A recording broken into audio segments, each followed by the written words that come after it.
I believe we got the video and PowerPoint going.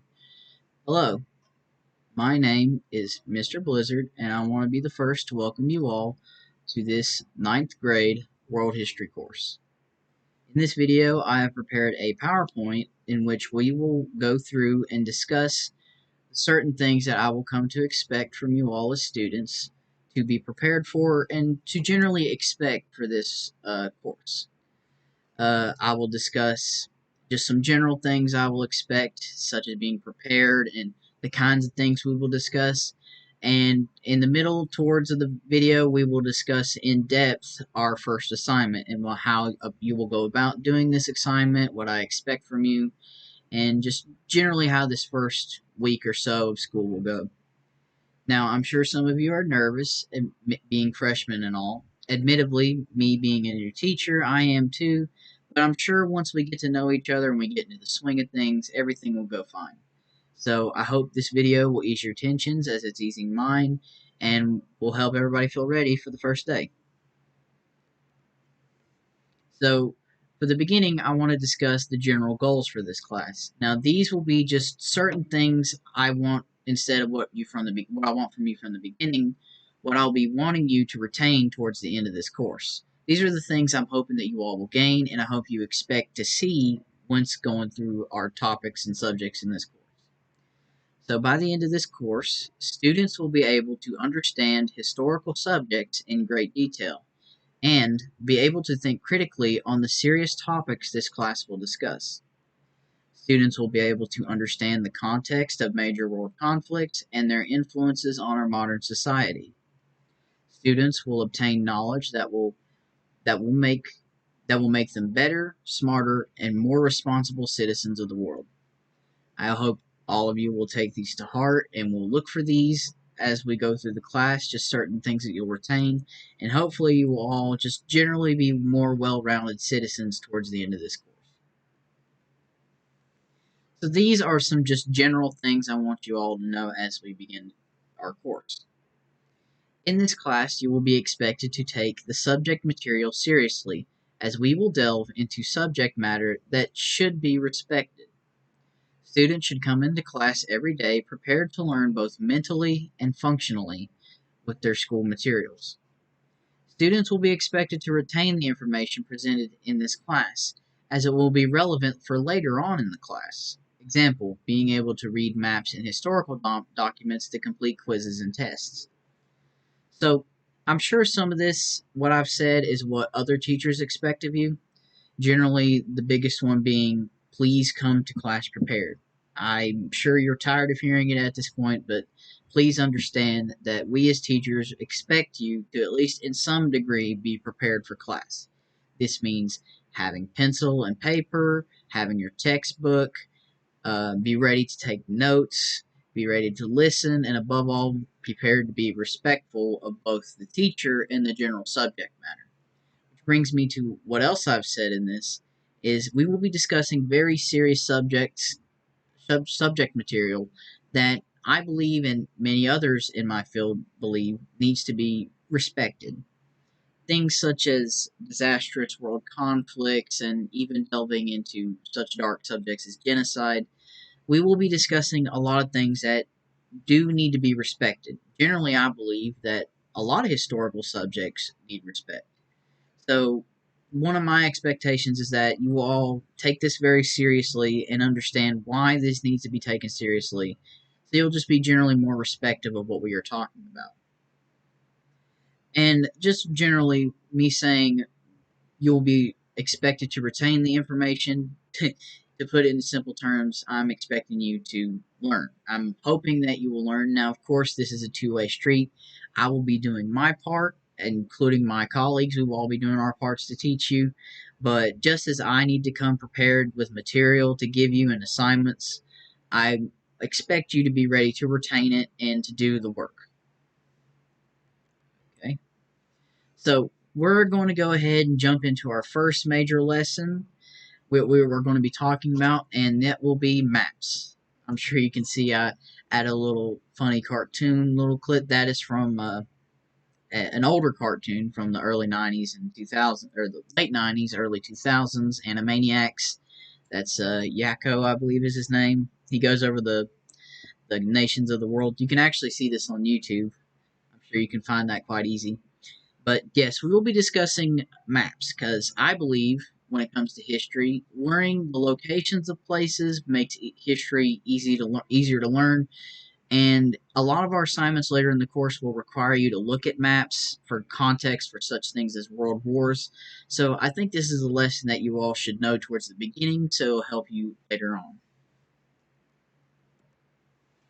So I'm going to begin this first lesson by asking you all a question. Do you know where other countries are? Today's world has us more connected than ever, with platforms such as the internet allowing us to communicate with citizens of other nations all over the world.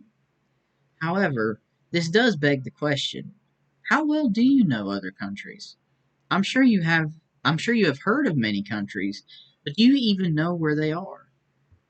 If I was to give you a blank map of a place and ask you to map out where those countries are, how well do you think you would do? So, just as I've asked here, do you know many other countries? I'm sure some of you obviously know where we're at here in the United States. Can even map out other countries that are right next to us, such as Canada and Mexico. But how well do you know continents like Europe, Africa, Asia, those places? Do you know where some of these countries are? Do you know who they border? I think this is something that seems generally obvious, but I don't think many students really know or sometimes even care where other countries are, sadly. So, I'm going to begin with a little test. Now, obviously, with this being a video, I can't see you, but I just want you to, for this first, I'll give you a moment to put your skills to the test. I want you to find the United Kingdom. Now, this is a blank map of Europe, and I just want you to point at or at least look at where you think the United Kingdom is, and I'll give you one more moment to find it. Okay, I would believe that you'd picked a choice, and let's see where the United Kingdom is. There it is. Did you find it? So yes, that's the United Kingdom. I feel like I would think that a lot of you may have actually known that, considering that the United Kingdom is an English-speaking country and a close ally of ours here in the United States. So I feel like if most of you have some surface knowledge of Europe, that might be one of the first, if not the only country you know of. I'm not sure who you've had or what they discussed in previous history classes, but yes, right there is the United Kingdom. Hopefully, a good portion of you have found that. So here's a harder one. Find Ukraine. Now this one, once again, is a blank map of Europe, and Ukraine is a lesser known country, I would say. It's definitely not one many people talk about. This is obviously to be much harder, so I don't expect you to find it immediately, but once again, just point at your screen or look at where you think Ukraine might be. Pause the video, by the way, I forgot to mention for the last one. Pause the video if you feel like you need another moment. Give it about a few more seconds.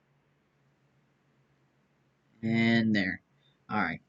Have your choices marked down and ready. And here it is. That little landmass there bordering about where the middle of Europe is.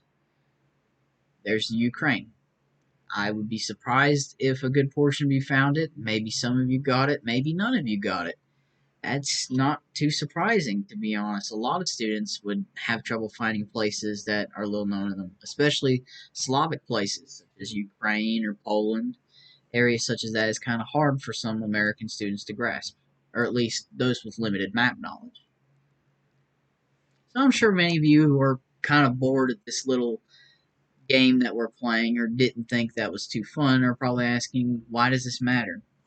I'm sure the results of that little test has some of you wondering, why does this even matter? Why does it matter? Why does it even matter if I know where the UK or the Ukraine is? I don't plan on traveling anytime soon. Maps are incredibly useful in understanding history, as it gives context for basically all major interactions between nations in world history. wars, mass migrations, and national trade can all be better understood with a good sense of where everything and everyone is. So, as I've said here, it is my firm belief that maps make learning history far easier. It gives a lot of context to especially what most people find most enjoyable to learn about in history: war. Whose neighbor is who? If there are two sides of a war, like let's say the Allies and the Axis powers, well, who's bordering the enemy? Who's the closest to the enemy? What's the ally the farthest away? That kind of thing makes war easier to understand. Such as like with World War One, most of the fighting was done at the border between France and Germany. That makes sense because Germany and France bordered each other. You see what I'm getting at? It makes things like that easier. And it's not just for war. Mass migrations of peoples and especially national trade, things like the Silk Road, it makes sense to a lot of people, like understanding where everything is happening and in the context of seeing it on a map just makes it easier to grasp for everybody. There's an old saying I've learned in when it comes to history and especially to territory, and it goes, the winners of history are determined not by the people but by the maps. A lot of reasons why a lot of people win or lose wars isn't just because of the specific people or their technology, even. It's usually based entirely on where they're coming from, the resources of the country, the attitudes of the people, the geography of where they live. It can completely determine how a war turns out. So that's especially why I think maps matter. So here I want to present to you the first actual assignment for this class. I'm calling it Mapping the Continents. For our first major assignment, I will ask you to map out blank maps of two continents, Europe and Africa. You will be given two filled-in maps for which to study and two blank copies for which to practice mapping. The point of this assignment is to help you build your abilities in understanding places that are foreign to you, so you will have better context for topics we cover in the future. I will also assign you each a partner so that you can group up and study and practice your skills further. So, as I've said, you will each get two copies of the continents Europe and Africa that are filled in with all the countries labeled, and then I will give you all two blank maps to show you what our little quiz looks like, of where I'm going to have you map out the entire continents of both. I'm sure some of you are a little nervous about this, but I will give you time, and I want to assign you all study partners to make this easier. Just like with anything, you'll be practicing constantly, so you'll be more prepared for this test. Oh, excuse me, I clicked up. So here's examples of what your blank maps will look like.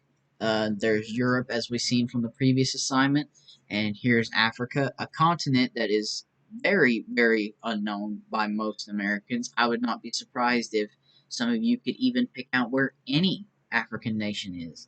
That's why, although a little bit challenging to start off with, I'm giving you possibly the easiest continent for American students to learn and one of the hardest. But I believe it's important to just generally have an idea of where all these places are.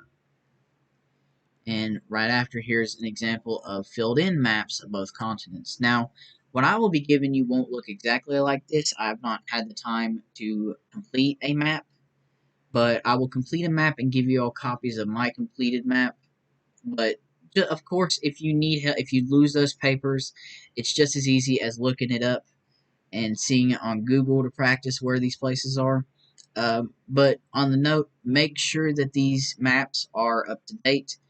There are many maps because, well, the lines and borders of nations change all the time. One big example is when you're looking for a map of Africa, make sure you have South Sudan. You can see Sudan there, a little bit there at the top, right under Egypt, and right under Sudan is South Sudan.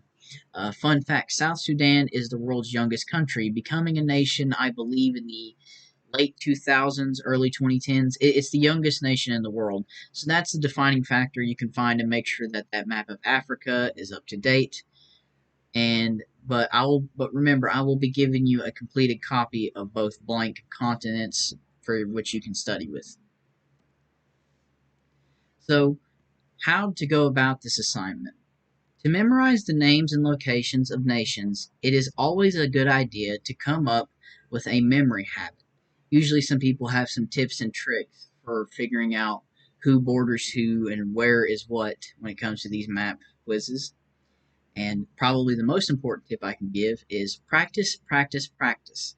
Perhaps the very best advice anyone can give you for an assignment like this is to always practice with your blank documents.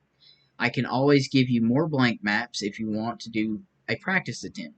So if you want to do your own little test but don't want to mark on your only practice blank map, I always have more copies. You can always copy your own or even look up a blank map such as I did. But always be practicing, whether it's doing practice quiz or just studying a filled-in map. Practice, practice, practice. And, of course, you can always come and ask me for help or just for general memorization tips that can help you learn the nations. We will also regularly practice in class together and in groups. I find that students learn best when it comes with working with one of their peers or a few of their peers or even one-on-one with me.